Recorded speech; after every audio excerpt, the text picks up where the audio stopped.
Всем привет! Меня зовут Александра.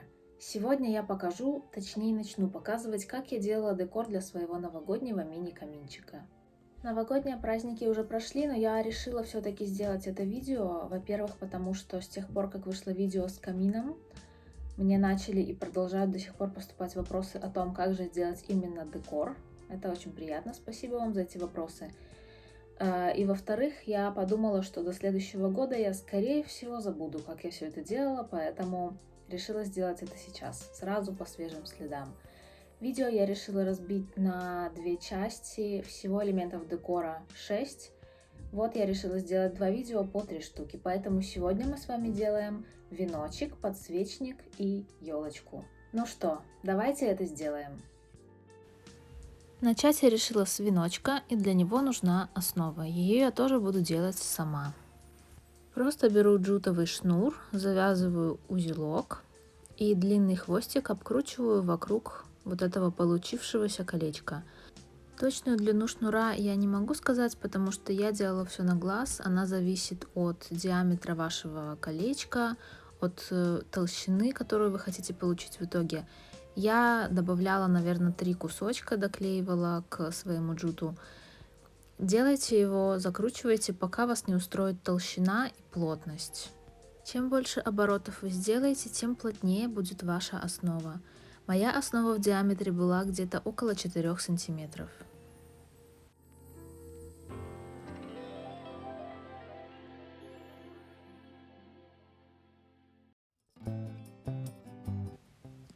По окончании работы хвостик я просто подклеиваю горячим клеем.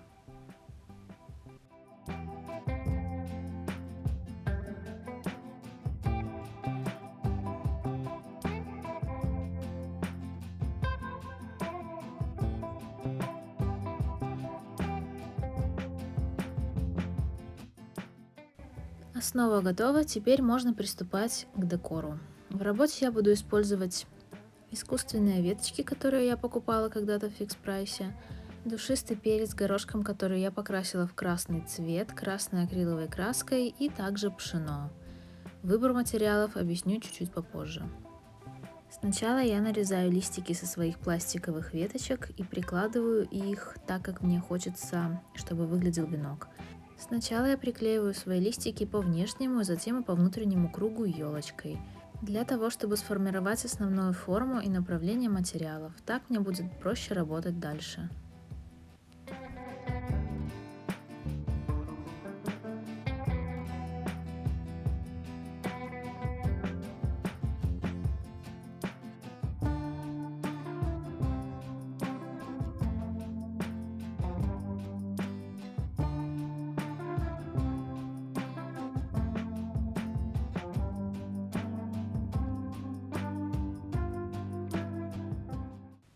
После того, как первый слой, можно сказать, приклеен, я начинаю постепенно наращивать объем.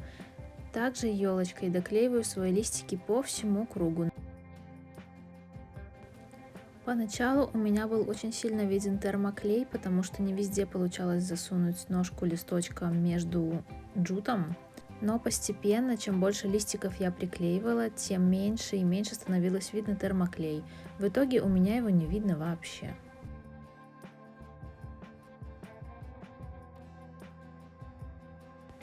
Теперь цветной декор. Весь декор для камина у меня сделан в красно-золотом цвете, поэтому веночек также я буду декорировать в таких же цветах, что-то красненькое, что-то немного золотое. Как я уже сказала, буду использовать крашеный перец горошком и пшено. Объясняю, почему такой выбор материалов может быть неожиданный немного. У меня не было никаких готовых бусинок, либо чего-то, что можно было использовать в этом случае. Тем более в бусинках всегда видна дырочка для пронизывания нитки, и они гладкие, как правило, поэтому, скорее всего, термоклей на них бы не держался. Возможно, можно было использовать что-то деревянное, но, опять же, повторюсь, у меня ничего не было, поэтому придумала сделать вот так. Да, перец красить, конечно, нудновато, но что делать? Я покрасила свои перчинки в красный цвет, и также потом буду использовать еще и золотые. Красила я их самой обычной акриловой краской, но тут существует один нюанс.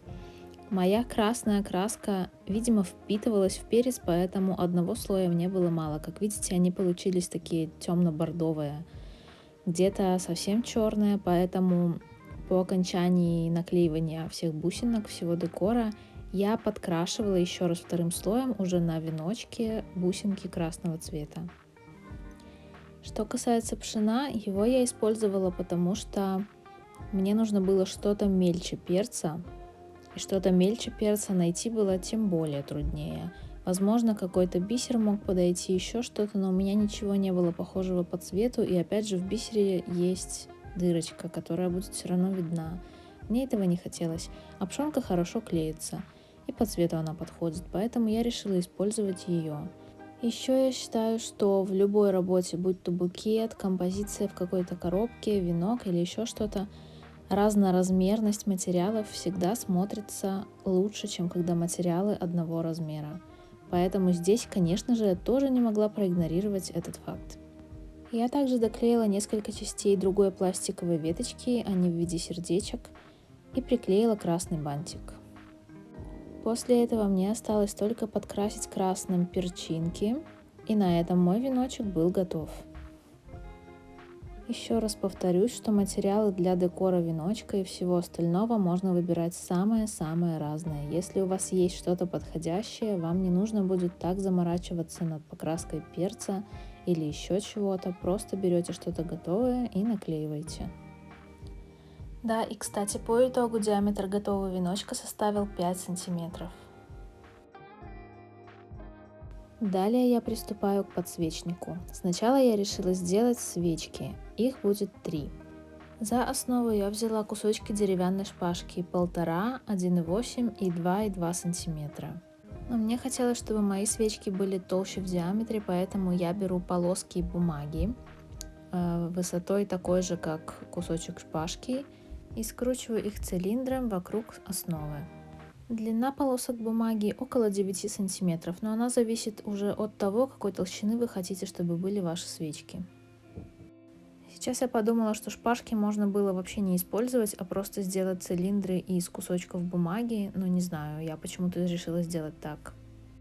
Бумагу я использую из обычного блока для черчения, который продается в любом канцелярском магазине. Почему? Потому что бумага для принтера, вот эта офисная тонкая, она будет очень сильно морщиться от краски, тем более она будет морщиться от клея, который ее намочит. А эта бумага не деформируется.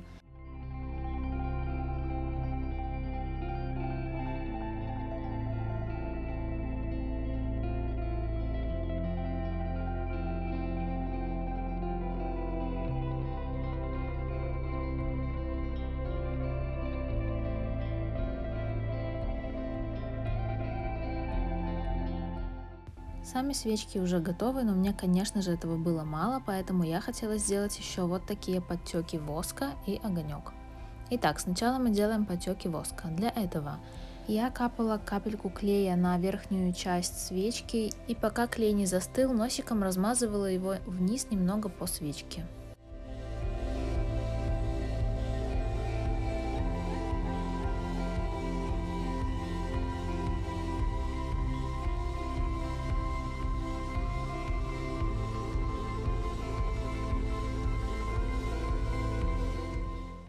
После того, как подтеки воска застыли, нужно сделать огонек. Для этого беру свечку и ставлю маленькую-маленькую капельку клея где-то посередине.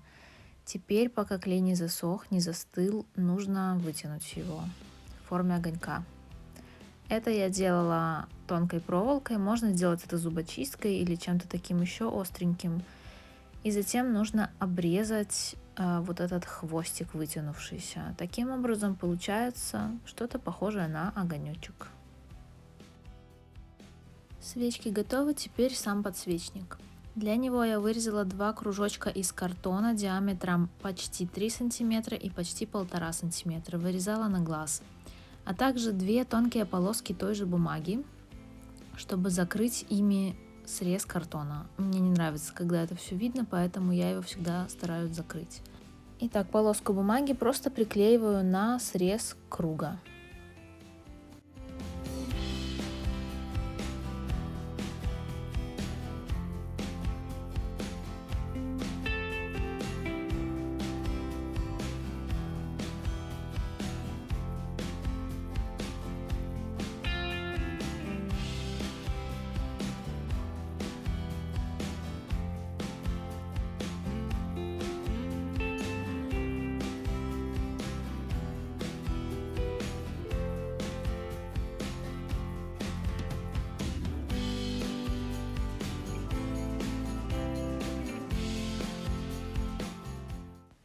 Точно так же поступаю и с маленьким кружочком, и теперь собираем все вместе.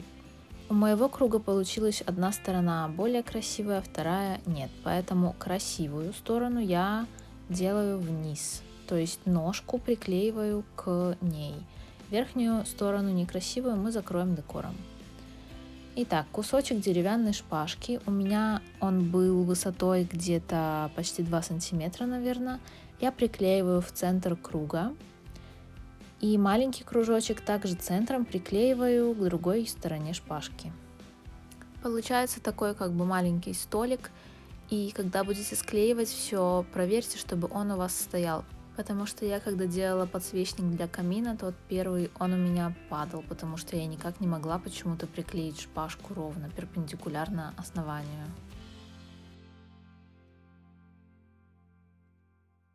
Все стоит, и теперь крашу свой подсвечник золотой акриловой краской.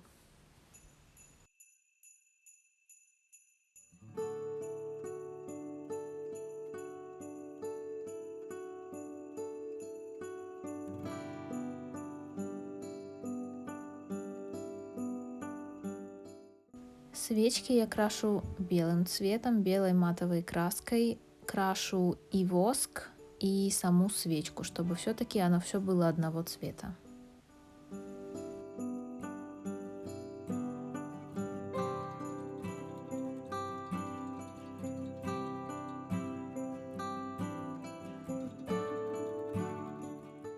Когда белая краска высохла, крашу свой огонечек. Огонечек крашу смесью красного и желтого, даже не сильно их перемешиваю в оранжевый, чтобы были разводы.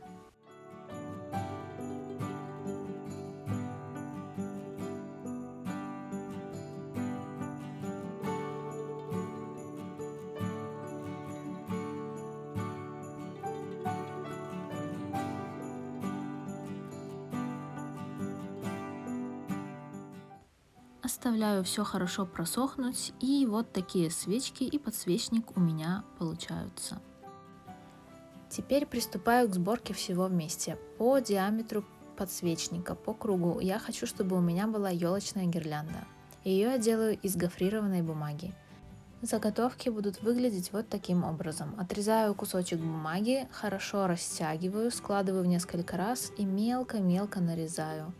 Нарезала я калибром, наверное, меньше миллиметра, потому что чем мельче она будет нарезана, тем пушистее и тем красивее она будет выглядеть в готовой работе. Для моей гирлянды мне понадобилось 3 полоски длиной 9,5 см и шириной 1 см. Все растягиваю и нарезаю.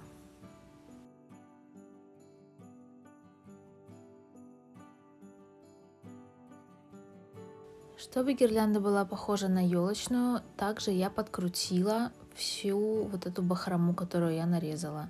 Это можно сделать ножницами или деревянной шпажкой. Подкручиваю совсем немного, потому что если подкрутить сильно, то будет сложно потом наклеивать. Свои заготовки я наклеивала на проволоку, которая могла быть и тоньше. Моя проволока диаметром 1,1 мм, но лучше все-таки взять что-то потоньше, потому что ее потом сложно сворачивать. Итак, в работе использую клей ПВА, промазываю непрорезанную часть заготовок из бумаги и накручиваю, наклеиваю их на проволоку. Если будете делать гирлянду таким же способом, то не намазывайте слишком много клея ПВА, потому что он потом вылазит, все слишком мокнет, и это не очень удобно. И также от того, насколько плотно друг к другу будут приклеены слои, будет зависеть и то, насколько пушистой будет ваша гирлянда. Чем плотнее друг к другу будут наклеены слои, тем более пушистой будет ваша гирлянда.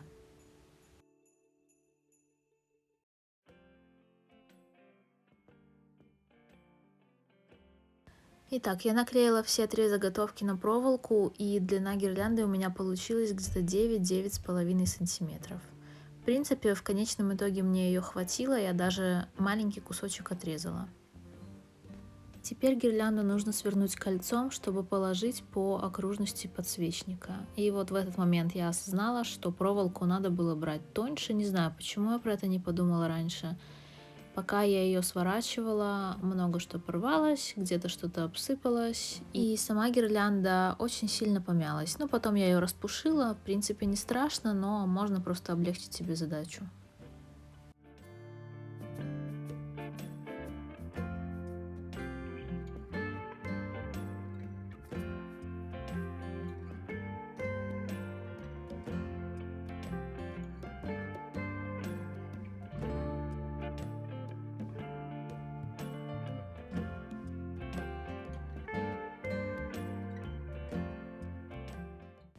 Наношу на подсвечник термоклей и приклеиваю получившийся веночек. После этого вклеиваю и свечки.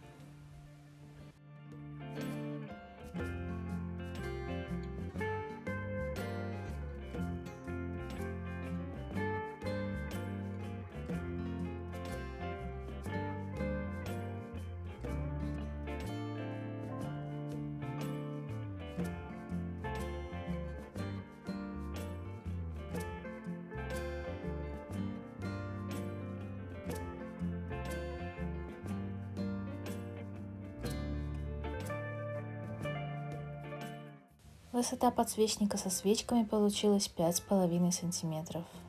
Между делом я распушаю елочку, распушаю свою гирлянду.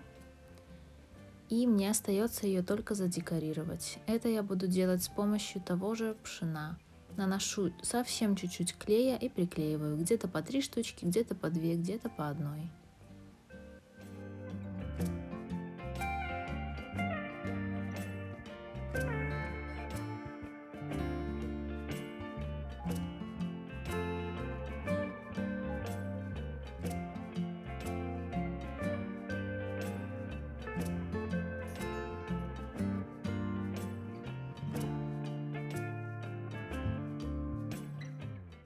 На подсвечнике для камина мои вот эти ягодки на гирлянде были красными, и я решила сделать здесь также.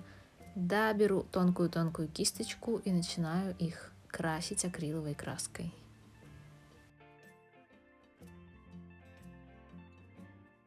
На этом мой подсвечник был готов, осталось сделать только елочку. Ее я делаю по такому же принципу, как только что делала гирлянду. Нарезаю полоски бумаги и начинаю накручивать их вокруг проволоки. На этот раз нужно 2 заготовки длиной 9,5 см на 2 см и 1 заготовка длиной 10 см и шириной 1,5 см. Изначально я нарезала больше, но потом решила, что мне этого будет много. Все растягиваю, нарезаю, подкручиваю и начинаю наклеивать. Елочку мы собираем снизу вверх, то есть от основания к верхушке.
Вот так выглядели заготовки, которые я наклеила на елочку, и у меня оставался еще маленький кусочек от гирлянды, его я тоже наклеила сюда.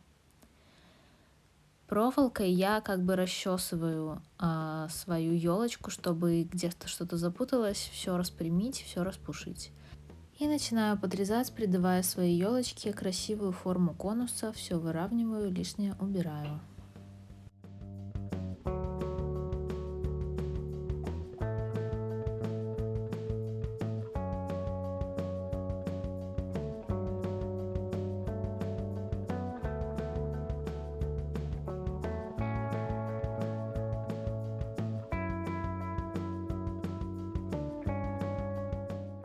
Высота елочки получилась около 6 сантиметров.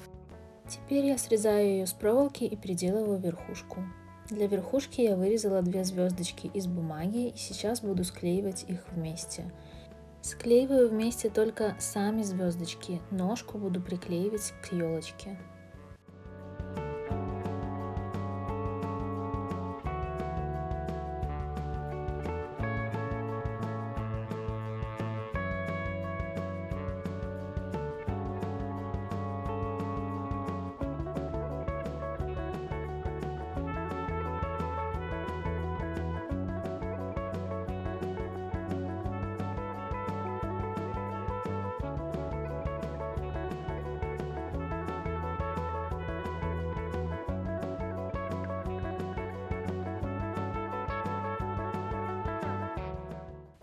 Для того, чтобы елочка хорошо стояла, я сделала для нее основу. Сделала основу я по такому же принципу, как плела основу для веночка. Наношу клей и приклеиваю свою елочку сверху. В итоге высота моей елочки составила 7 сантиметров.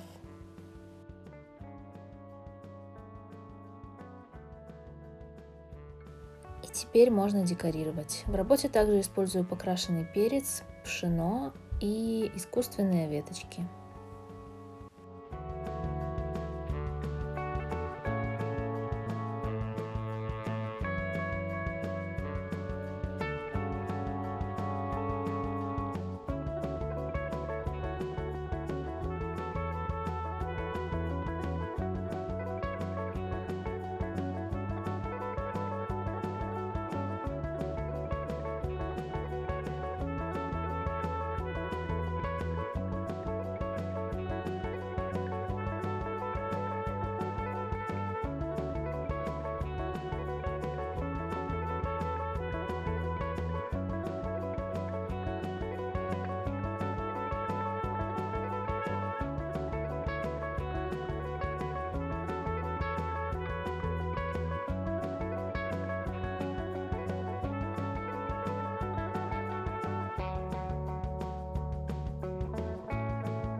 Точно так же, как и на веночке, я подкрашиваю красным ягодки, чтобы они были ярче.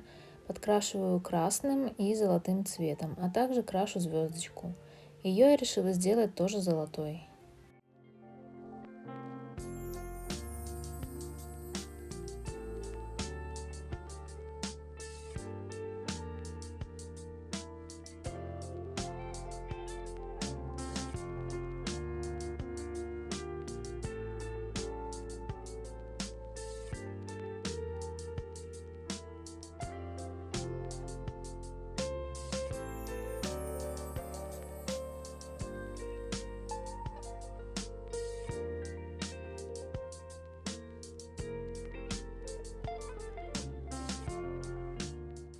Поскольку декор достаточно мелкий, его сложно клеить так, чтобы не было видно клея, поэтому в тех местах, где он все-таки остался виден, я просто закрашиваю его зеленой акриловой краской.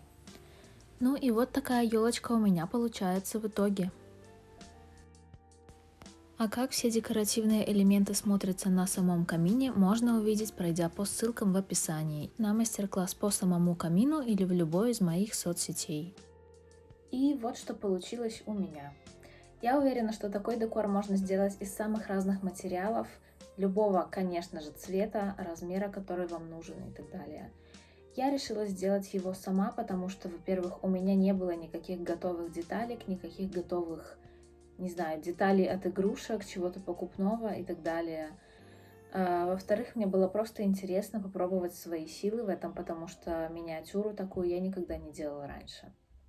В следующем видео мы с вами сделаем подарочки, решетку для камина и сам огонь, про который, наверное, вопросов было больше всего.